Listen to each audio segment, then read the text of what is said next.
நாமத்துக்கு ஸ்தோத்திரம் உண்டாவதாக. இன்றைக்காக குறிக்கப்பட்டுள்ள வேத வாக்கியமானது அது மார்க் எழுதின புத்தகம் 4ஆம் அதிகாரம் வசனங்கள் 38 41 வரை. Mark chapter 4 verses 38 to 41.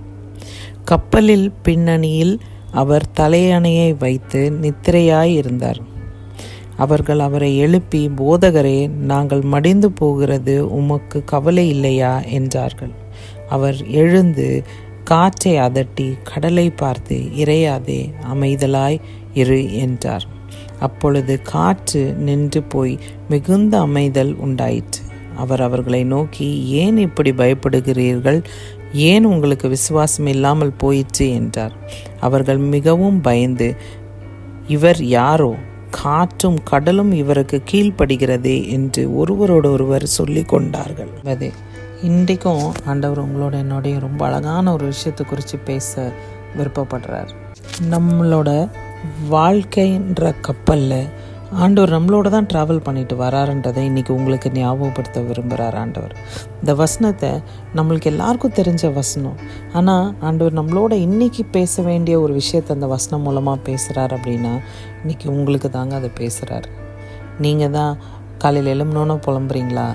ஏன் ஆண்டவரே எனக்கு மட்டும் இப்படி நடக்குது? ஏன் ஆண்டவரே எனக்கு இவ்வளோ கஷ்டங்கள் அலை மாதிரி நிற்குது, காற்று மாதிரி புயல் காற்று மாதிரி வீசி கொண்டு இருக்குது, என்னால் அதை கண்ட்ரோலே பண்ண முடியலேன்னு புலம்பிக் கொண்டு இருக்கிறீங்களா? இந்த விஷயம், இந்த வசனத்தை குறித்து ஆண்டவர் உங்களோட தாங்க பேசிக்கிட்டு இருக்காரு. ஆண்டவர் அவரே வந்து சாயங்காலத்தில் இந்த ஜனங்கள்லாம் அக்கறைக்கு போகணுன்னு வெயிட் பண்ணிகிட்டு இருக்கப்போ, நானும் உங்கள் கூட வரேன், வாங்க போகலாம், அக்கறைக்கு போவோம், வாருங்கள்னு தான் சொல்கிறார் ஆண்டவர். அவரே தான் வாலண்டியர் பண்ணி அந்த போட்டில் ஏறுறார். இப்போ ஏறி படகுல படுத்து தூங்குறாங்க ஆண்டவர். ஏசுநாதர் வந்து தூங்கி கொண்டு இருக்கிறார். அவருக்கு தெரியும் எங்கே படகு போகணும், அந்த பக்கம் போகிறோம், எல்லாமே அவருக்கு தெரியும். ஆனாலும் நடுக்கடல் வந்தோடனே காற்று பயங்கரமாக அடித்து போட்டுக்குள்ளெல்லாம் முங்குற அளவுக்கு தண்ணி வருது. அங்கே கூட அந்த ஜனங்கள்லாம் பரபரப்பாக ஓடி இருப்பாங்கல்ல, நம்ம உயிரை காப்பாற்றிக்கணும், எப்படி கடலில் முங்கி செத்து போயிடுவோமோ அப்படின்லாம் பயம் இருந்திருக்கும். அவங்களுக்கு நிறைய விஷயங்கள் மண்டையில் ஓடி இருக்கும். நான் வீட்டில் மனைவி பிள்ளைகளை விட்டுட்டு வந்திருக்கேனே, இல்லை நான் வீட்டில் எங்கள் அம்மா அப்பா விட்டுட்டு வந்திருக்கேன், எத்தனையோ பேர் எத்தனையோ விஷயங்களை குறித்து புலம்பியிருப்பாங்க. ஆனால் ஆண்டவர் அவர் பாட்டுக்கு தூங்கிட்டு இருந்தார். அப்போ எல்லாரும் இவ்வளோ அலையில் ஒருத்தர் தூங்குறாரே, அவரால் எப்படி முடியுது, இவ்வளோ அற்புதம் பண்ணிட்டு வந்தவர் நம்மளுக்கு எதுவும் செய்ய மாட்டேன்றாருன்னு அவர் எழுப்புறாங்க. இன்றைக்கி நீங்களும் நானும் அந்த மாதிரி தாங்க ஆண்டவர் எழுப்பிக்கிட்டு இருக்கோம். தூங்குற மனுஷனை எழுப்புகிறோம். மனுஷனாக நம்ம தூங்குறப்ப யாராவது வந்து எழுப்பிட்டா எவ்வளோ கோவப்படுறோம், நம்ம எவ்வளோ எரிச்சல், எவ்வளோ சத்தம், எவ்வளோ அங்கலாய்ப்பு நம்மளுக்கு தூக்கத்துலேருந்து டிஸ்டர்ப் பண்ணிட்டா.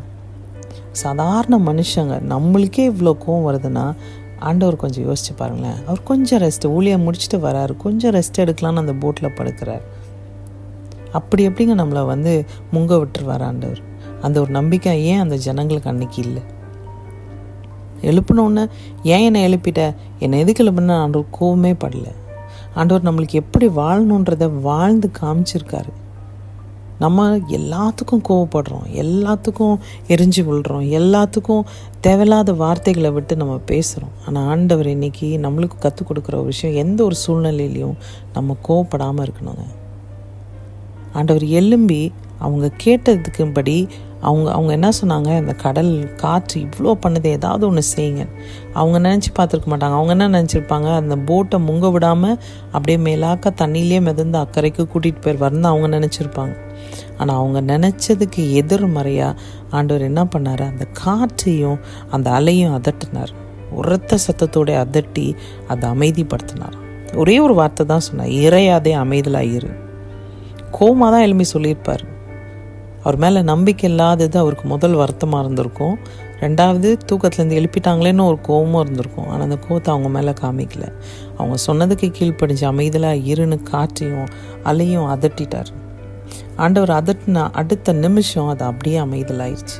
ஜனங்கள்லாம் ஆச்சரியப்பட்டாங்களாம், படகுல இருந்தவங்களாம், யார் இந்த மனுஷன், எப்படி காற்றையே அதட்டுற அளவுக்கு இவருக்கு வல்லமாக இருக்கேன். ஏன்னா காற்று உருவாக்குனவரே அவர் தானே, ஆண்டவர் தானே காற்றை உருவாக்குனார். அவருக்கே அந்த வல்லமை இருந்து அவர் அதட்டும் போது அது அமைதலாச்சு. இன்றைக்கி உங்களை உருவாக்குன தேவன் உங்கள் வாழ்க்கையில் வர காற்றையும் அந்த அலையையும் அதட்ட வல்லவராக இருக்கிறார். அவரால் சத்தமாக உரத்த சத்தத்தோட உங்களை எதிர்த்து நிற்கிறவங்கள அமைதிப்படுத்த முடியும். எப்போ அவர் தூக்கத்துலேருந்து எழும்பணும். அவர் தூக்கத்துலேருந்து எழும்புற டைம் அவருக்கு தெரியும், அவர் எழும்புவார்.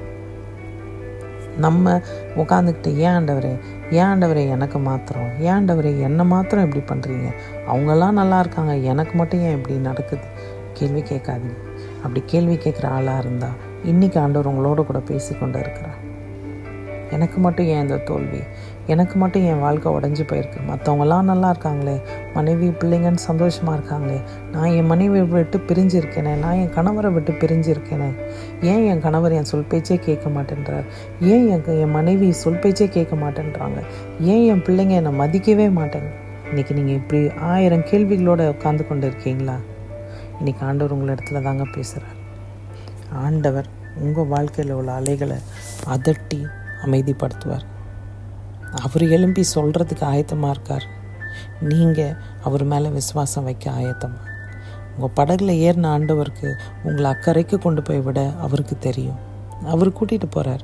ஒரு சாதாரண டூருக்கு போகிறப்போ, உங்கள் பிள்ளைகளை கூட்டிகிட்டு போகிறப்போ பத்திரமா கூட்டிகிட்டு போயிட்டு திருப்பி பத்திரமா வீட்டுக்கு கூப்பிட்டு வரணும்னு எவ்வளோ பாதுகாப்பு ஏற்பாடுகள் நம்ம செய்கிறோம்.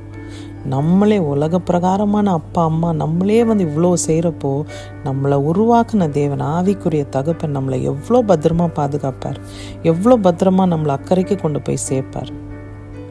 உங்கள் வாழ்க்கை என்ன சூழ்நிலையில் போனாலும் சரி, ஆண்டவர்ன்ற ஒருத்தர் உங்கள் படகுல இருந்தால் உங்கள் படகு அமைதியாக அக்கறைக்கு போய் சேரும். அப்படி எல்லாவற்றுக்கும் மேலான தெய்வீக சமாதானமும் சிந்தனைகளும் கிறிஸ்து இயேசுக்குள் காத்துக்கொள்வாராக.